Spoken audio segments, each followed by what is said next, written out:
آنکھوں سے آنسو ٹپکنا شروع ہو جاتے ہیں، نیر گرنا شروع ہو جاتے ہیں، دل موم ہو گیا، دل نرم ہو گیا، اب دل بات کو قبول کرنے کے لیے تیار ہو گیا۔ میرے مصطفیٰ نے فرمایا ہم دعوت دیتے ہیں، دعوت محبت کی دیتے ہیں، پیغام اسلام دیتے ہیں، سچا اسلام دیتے ہیں، سچا دین تم تک پہنچانا چاہتے ہیں، یا اس ہماری دعوت کو تم قبول کرنے کے لیے تیار ہو، اس دعوت کو قبول کرنے کے لیے، منظور کرنے کے لیے، جگہ دینے کے لیے مزاجی طور پر تیار ہو۔ حضرت عثمان غنی رضی اللہ تعالیٰ عنہ سرکار نے عرض کی یا رسول اللہ، جو آپ کے صدیق نے جملے بولے ہیں وہ بارہا جملے ہیں، محبت کے جملے ہیں، عقیدت کے جملے ہیں،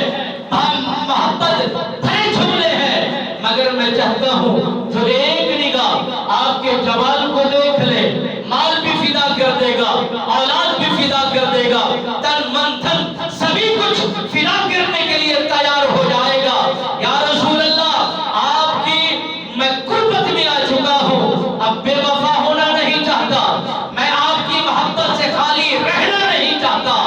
آپ کے علاوہ بقیہ حصہ زندگی کا گزارنا نہیں چاہتا، اب مہربانی کیجئے، منت لائیے، مجھ پر احسان فرمائیے، اپنے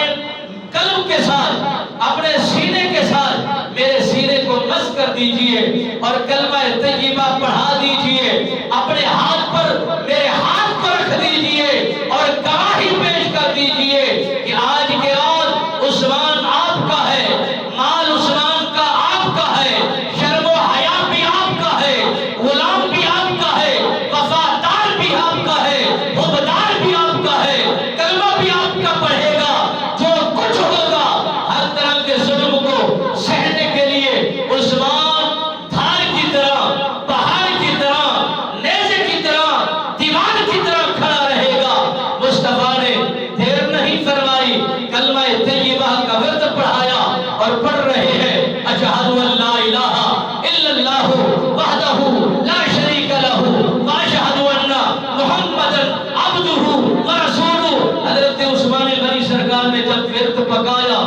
دل میں کلمہ اتارا، یہ آواز گردش کر گئی، زمانے میں کہرام برپا ہو گیا، کفر کی دنیا میں کفر برپا ہو گیا، قیامت پہ قیامت ٹوٹ گئی، اور حکم بن عاص اس کا جو چچا تھا، بڑا مالدار اور ظالم جابر قسم کا حاکم تھا، اور اس کا نام بھی حاکم اور حکومت بھی کرتا تھا، اور ظلم و ستم میں اس کا بہت بڑا کردار تھا۔ جب یہ بات گردش کرتی کرتی اس کی کانوں میں جا ٹکرائی، اس نے پیغام بھیجا، ہمارے آباء و اجداد کے دین کو تم نے چھوڑا، تمہیں خبر نہیں ہم تم پر کتنا ظلم برسائیں گے، کتنا کڑی سے کڑی سزا سنائیں گے۔ حضرت عثمان غنی رضی اللہ تعالیٰ عنہ سرکار نے فرمایا کہ میں اس طبیب کے پاس موجود ہوں جو ہر مرض کا علاج کرتے ہیں، میں اس